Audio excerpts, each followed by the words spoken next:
പവർഫുള്ളാണ് ഈ അമേരിക്ക എന്ന് പറയുന്നത്. അവരോട് കളിക്കുന്നത് വളരെ സൂക്ഷിച്ച് ഗെയിം കളിച്ചോണം.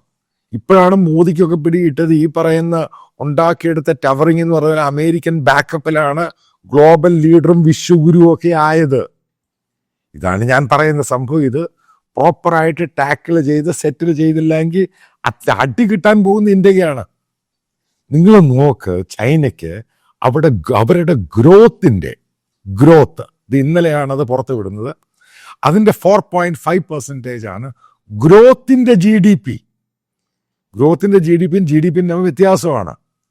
അത് 4.8% ആണ് കുറവ്. കാരണം അമേരിക്കൻ US ഇഷ്യൂ ആണ് സംഭവം.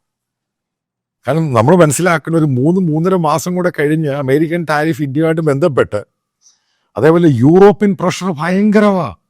ഇവിടെ യൂറോപ്പിൻ്റെ ട്രേഡ് ആൾക്കാരും യൂറോപ്യൻ യൂണിയൻ ആൾക്കാരൊക്കെ സംസാരിച്ച് പെട്ടെന്ന് കൊണ്ടുപോകാമെന്നതല്ല. ഇന്ത്യയോട് റിക്വസ്റ്റ് ചെയ്ത് അവർ പറഞ്ഞു അവർ ട്രേഡ് കൂട്ടാം, പക്ഷെ ആദ്യം ഇത് നിർത്താൻ പറഞ്ഞു.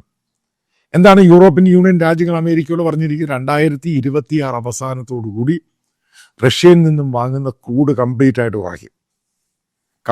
കട്ട് ഓഫ് ചെയ്യുമെന്നാണ് പറഞ്ഞേക്കുന്നത്. ഇതേ ഞാൻ പറഞ്ഞുള്ളൂ. ഞാൻ പറഞ്ഞ യാഥാർത്ഥ്യമാണ്. അതായത് ഗ്ലോബലായിട്ട് നടക്കുന്ന ഇഷ്യൂസാണ്. അതിൻ്റെ അകത്ത് ഇന്ത്യയുടെ ഇത്രമാത്രം പാർട്ടിസിപ്പേഷൻ ഉണ്ടായിരുന്നു കഴിഞ്ഞ 3-4 മാസം ഓപ്പറേഷൻ സിന്ധുവിന് ശേഷം. നോക്ക്, പെട്ടെന്ന് താഴോട്ടൊക്കെ ഡിക്ലൈൻ.